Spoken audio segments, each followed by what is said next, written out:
As none but this foreigner returned to give thanks to God, then he said to him, stand up and go. Your faith has saved you.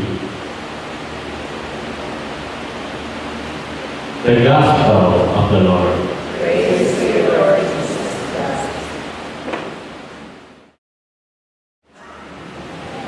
Our theme for tonight is be bold in giving thanks to God. May isang lumang kwento. Marahil ay inyo na rin narinig ito na minsan sa langit daw ay may naliligaw na kaluluwa. Naglibot siya at nakita niya ang tatlong malalaking bodega na kung saan maraming anghel na abalang-abala. Pinasok niya ang unang bodega na puno-puno ng anghel na super busy na nakaharap sa kanilang mga computers. Ano ang tawag sa lugar nito? Tanong ng kaluluwa sa isang anghel. Ito ang receiving section. Dito kasi pumapasok ang lahat ng kahilingan ng mga tao sa lupa. Lumipat naman siya sa kabilang bodega at nakita niya ang mas marami pang bilang ng mga anghel na abalang-abalang nagbabalot ng mga regalo. Ano naman ang tawag sa lugar nito? Ang muli ng kaluluwa. Ito ang tinatawag namin packaging section. Dito kasi inihanda yung mga kahilingang ibibigay sa mga tao. Sagot ng anghel. Lumipat naman siya sa pangatlong bodega. Nakikigulat niya sapagkat napakatahimik ng lugar. Isang anghel lang ang nakita niya at ito pa ay nanonood ng TV. Anong palabas yan? Magkaribal. Ano naman tawag dito sa lugar mo? Tanong ng kaluluwa. Sagot ng anghel, ito ang acknowledging section. Dito dapat bumabalik ang mga kahilingan na bigyan ng tugon mula sa lupa. Pero, nakakalungkot. Kakalungki ang nagbibigay ng kanilang thank you. Katulad ng kwento sa Ebanghelyo, nakakalungkot na mula sa 10 ketongeng pinagaling ni Jesus ay yung isa lamang ang naglakas loob na magpasalamat. Bakit nga ganoon tayong mga tao kay bilis natin makalimot?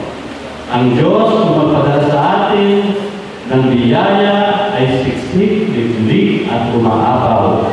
Ngunit, kung bakit minsan ay nakakalimot tayong magpasalamat?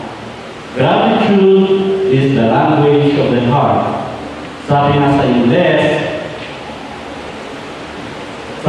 Ingles, mamaya, bago tayo matulog, bilangin natin ang ating mga biyaya at pasalamat tayo sa Kanya. Just pause and think for a moment to count our blessings and name them one by one. We can come up with a multitude of things to thank God for. Walang mawawala sa atin, tapos pagkakalit pa tayo ng kaluluwan sa Kanya. Let's go deeper on the gospel. What is leprosy? Ano ba yung ketong?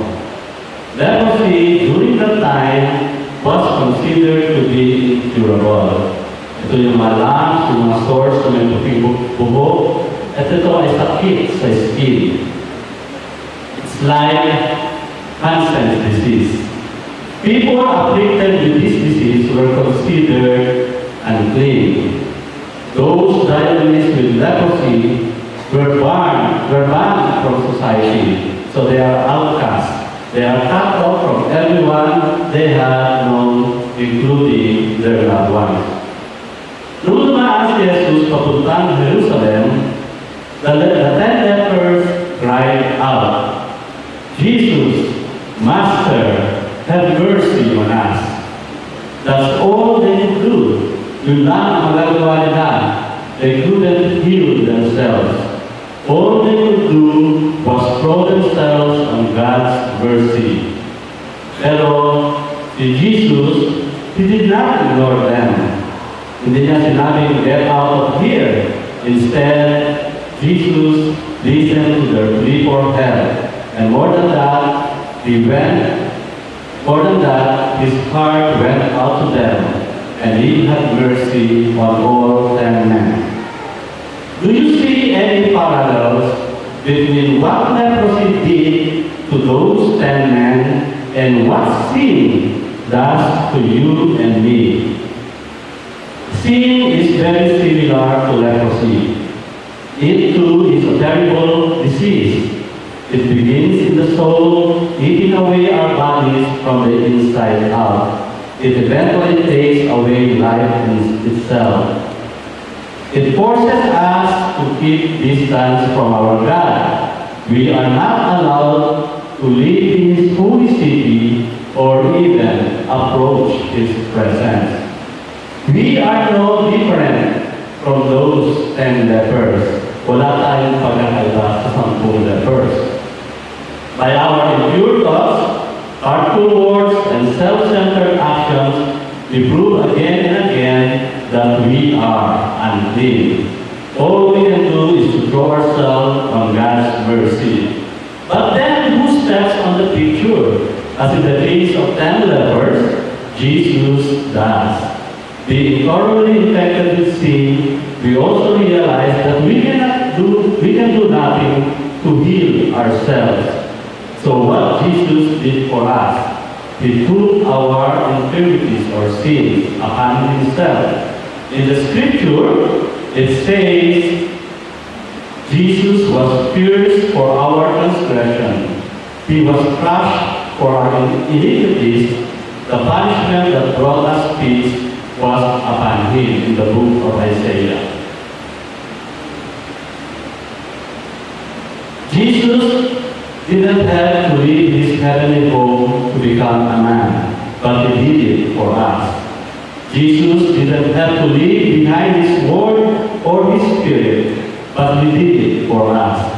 Jesus was more than willing to extend His mercy to each one of us.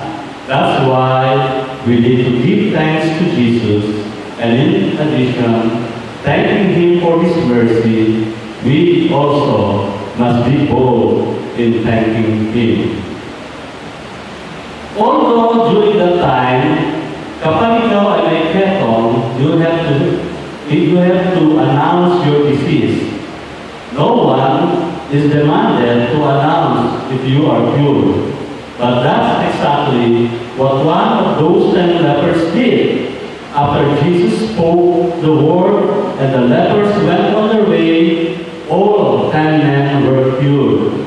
All 10 must have realized they were cleansed. They must have, certainly they all rejoiced over their cleansing, but only one Samaritan returned to give thanks. In the book of Luke it says, when he saw he was cleansed, he came back. Praising God in a loud voice, he threw himself at Jesus' feet and thanked Him. He threw himself at Jesus' feet and thanked Him. Wow, this guy was so excited. He was on fire for Jesus. He couldn't shout His praises loud enough or long enough. When he finally reached Jesus, he fell on his face and kept on thanking Him. Considering what Jesus had done, nothing was more important than thanking and praising Him in worship.